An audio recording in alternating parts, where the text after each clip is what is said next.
Yes.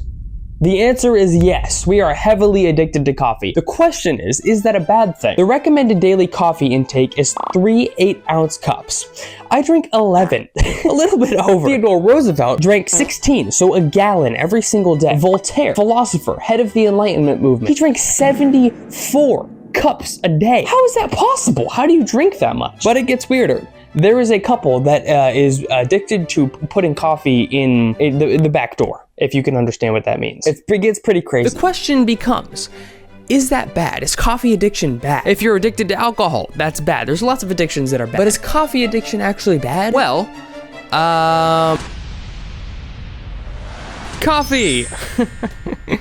It's amazing. Have you ever wondered, why is coffee so amazing? I think one good reason is because of the times it creates. So imagine someone asks you, hey, do you want to go to a restaurant, not order any food, and just sit down and talk? Or just like, would you like to come over to my house and just talk? We're not gonna play video games, we're not gonna, do sports, we're not gonna cook or anything, we're just gonna talk. You'd be like, no, I don't like you that much. But when someone asks you, hey, you wanna go get dinner? You wanna go get lunch? You're like, yeah, dude, let's do it.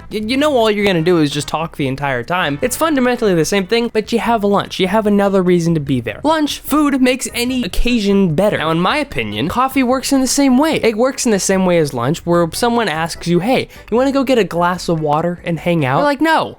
Weirdo. What do you get out? I don't even want to see you right now. Water? Like, I drink water. I think it's great, but I'm not gonna go get a glass of water with you. Hey, you want to go get some milk and hang out? No. You want to go get a cup of coffee? Yes. Of course I want to go get a cup of coffee. That is a normal person thing to do, and for very good reason, because coffee is good and friend is good, and when you mix the two, it's good. It's 2 times the good. I think this is one of the reasons why coffee is so good. It's because it just makes any situation better. Like, if you think about it, it really does. And of course, another reason is the energy boost. You're tired, I don't even know what else to say. You're just tired, you need an energy boost. Which I don't even get a buzz from coffee. I don't even get the privilege of having an energy boost right anymore. It doesn't work on me. I've been drinking coffee since I was like 10 or 11, and no, it doesn't stunt growth. I looked it up. Can you believe that? They've been lying to us about coffee our entire lives. It never stunts growth. There's no proof of that. Anyways, I've been drinking since I was 10 or 11, so like consistent caffeine intake over that time. Caffeine has no effect on you. Now, that being said, you drink your morning cup of joe, it gives your energy boost. You drink one late afternoon, you shouldn't, but you do anyways. We all do it, don't judge. And it gives you an energy boost. It doesn't happen for me, but I understand why it would make coffee amazing. That's 2 reasons already. It's something to drink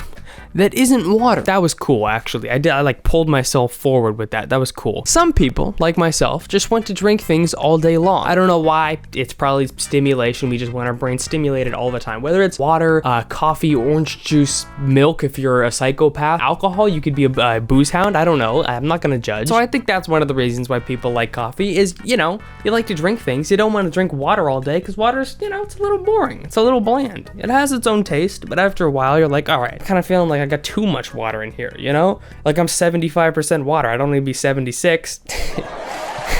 I know. Thank you. Thank you. I'll be here all night.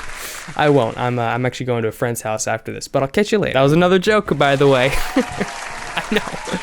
You're welcome.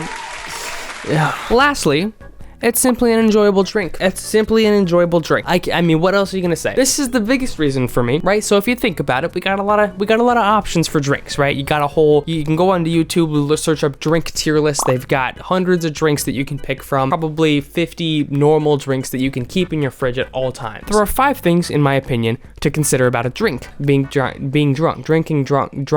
a drink, well, you know how it is. We got taste, smoothness, temperature, buzz, and price. 1, like I said, because of the energy boost, right? The buzz. That was one of the, if a coffee gives you a buzz, which is one of the categories. Taste, it's just a good taste. It's nice. It's unique to other things. I don't know. And it's smooth. Normally it's very smooth. That's nice. Coffee hot. Don't do it cold. Coffee is hot. It's supposed to be hot. Don't make it cold, please. Don't do that. But it's got temperature down, and even if you want cold brew, you can do that too. But if you think about it, a lot of them are too expensive to keep drinking all the time. Like, you drink milk all the time. What are you gonna drink, like 10 glasses of milk in a day? That's kind of expensive. But you take coffee, water, tea. Those are the only 3 drinks that are justifiably cheap enough to just consume on a regular basis, which is one of the reasons that it's popular, why coffee is popular. It's cheap enough to drink. Coffee fills taste, smoothness, temperature, buzz, and price. What more do you want? I mean, it's gonna replace almost all other drinks when it's better in all other categories. Like, come on. So, coffee.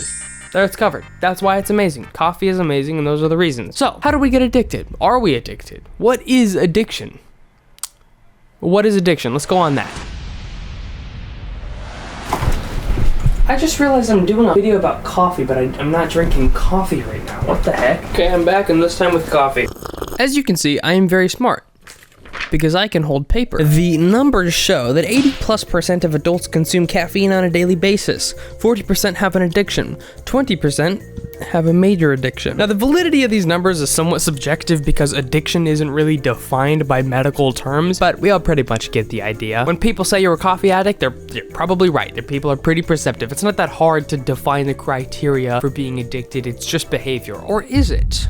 Well, many people measure someone's addiction based off of how much they consume. This is flawed. Addiction can be defined by some criteria: dependence and withdrawals. I'd like to just tell you how smart I am real quick. I came up with dependence and withdrawals, the exact wording, on my own. I googled what defines addiction and they came up with the exact same words. Now I know you can't verbally communicate with me, so I'll just do it for you. Oh my gosh, you are so smart and amazing, and I wish I could be your son. Thank you. My intelligence is exceeded only by my intelligence, as they say. So are we addicted? Are we actually addicted to coffee, like on a wide scale? Are we? Like I said, the numbers earlier were subjective, so statistics do technically show that we are addicted, but they're subjective. Addiction isn't actually defined, and it's a survey based off of opinion, so we don't know. But, as very smart people would say, such as me, addiction is based off of dependence and withdrawals. So I'd leave it up to you. Are we addicted? I think we are. If I look around at the people that I know, I'd say we're pretty addicted, and it's pretty bad. The question is, even if we are addicted,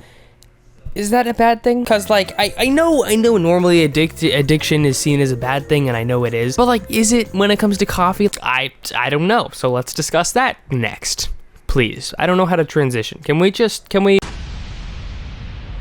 So granted, it probably is weird to a lot of people why I'm even asking the question, like, is coffee addiction bad? To a lot of people, like, yeah, obviously coffee's addiction is bad. To me, it's actually kind of open-ended. I don't know. I kind of think about it sometimes. Because fundamentally, even if you're addicted, if it's not unhealthy and doesn't actually cause you health problems, is it a bad thing? I don't think it is, honestly. I do think, however, that there are some unhealthy things about coffee addiction. Obviously, there are some unhealthy aspects that are just objectively bad. One, it ruins your sleep. If you drink coffee too late in the day, it's just the fact that it ruins your sleep. It doesn't do it too much for me. Like I said, I have a tolerance to caffeine. Is that a good thing? I don't know. It is 8:14 p.m. right now. I am drinking coffee. I just was. I've drinking an entire cup of coffee. I drank about 60 ounces earlier plus that cup, and I'll probably have another cup before I go to bed. It's not healthy, but if it's not actually affecting my sleep, that's okay. Another thing is it's just unhealthy in general for digestion and acid reflux. So if you build up too much acidity in your body, it causes heartburn, it causes stomach issues, all sorts of things. That normally doesn't happen as long as you have enough water and you're eating enough. If it's too much coffee in your system without the other substances that you need, it can cause problems. Let's stop getting nerdy for a second. I need to share something with you. Something that is, well, I don't know if you've heard of this before, but there's something called coffee enemas. Coffee enemas is basically, it has some health values, I suppose. I don't really know how it works, but you take coffee, a bucket of coffee, and you take the bucket, put a tube from the bucket of coffee into your backside. You know, the back door. Through the back door, that's where coffee is entering. That's called a coffee enemas. I found a couple on My Strange Addiction that does 4 of these things a day, which, by the way, not healthy. That is an addiction. 4 times a day, Mike and Trina fill a bucket with coffee. A hose attached to the bottom delivers the liquid to the lower intestine. Once it's all prepped and at the right temperature, put the nozzle into your rectum, hold it up in the air. As they raise the bucket, 32 ounces of coffee fills their colon. I guess that makes me feel better about my coffee addiction. Whoa, I think that's worse than overdosing. I even started considering it and I was like, whoa. Why did I just have those thoughts? I'm like, whoa. If you asked me to name 100 scenarios, 1,000 scenarios where coffee could be in, this would have never crossed my mind. I would have never thought, hey, I have a scenario. Let's put it in our butt. This would be considered coffee addiction. So, you know, if you feel like you're too addicted, just look at these guys and know you're not them, and that's good. Here are 5 ways that caffeine can kill you. Overdose. You could overdose on it. I mean, there is a certain amount of caffeine that is too unhealthy for your body that you die. Like, you're just dead immediately. It is a drug, so you can't overdose on it. Except you do have to actually drink 70 cups of coffee for that to happen, and it has to be at once. So that's just not gonna happen. Way number 2, you could drown. You could drown in coffee. Is that such a bad way to go? It's better than other ways. That would be in like my top 5 ways to die: drown in coffee. Just make sure that you're not in a bathtub, unconscious, with a hose full of coffee pouring into there. Unless you're in that predicament, that it's probably not gonna happen, but it could. Just make sure your coffee pot doesn't overflow and you should be good. I think the most realistic way of coffee killing you is that, you know, you enjoy it so much that out of eagerness, you lift it to your face so fast that the mug, you know, bashes you in the face, you get brain damage and you bleed out probably. So, you know, not gonna happen normally, but it could happen. You know, out of eagerness, you're just like, I gotta get this coffee, and you're like, ah, you know, I don't know. Another scenario, you go to Starbucks, you order a latte, whatever you like, pumpkin spice. I like pumpkin spice, judge me. The guy there making your coffee, he's new, all right? He overheats it. He doesn't realize it, but he serves it to you anyways. You drink it, first degree burns in your throat, death. You could die, okay?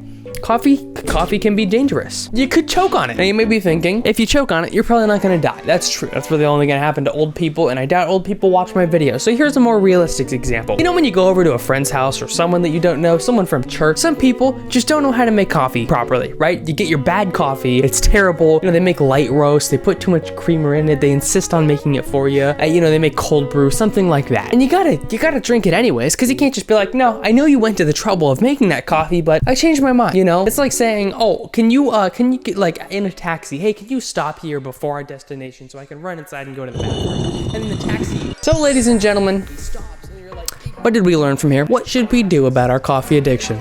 No, it doesn't happen. You've just nothing, probably.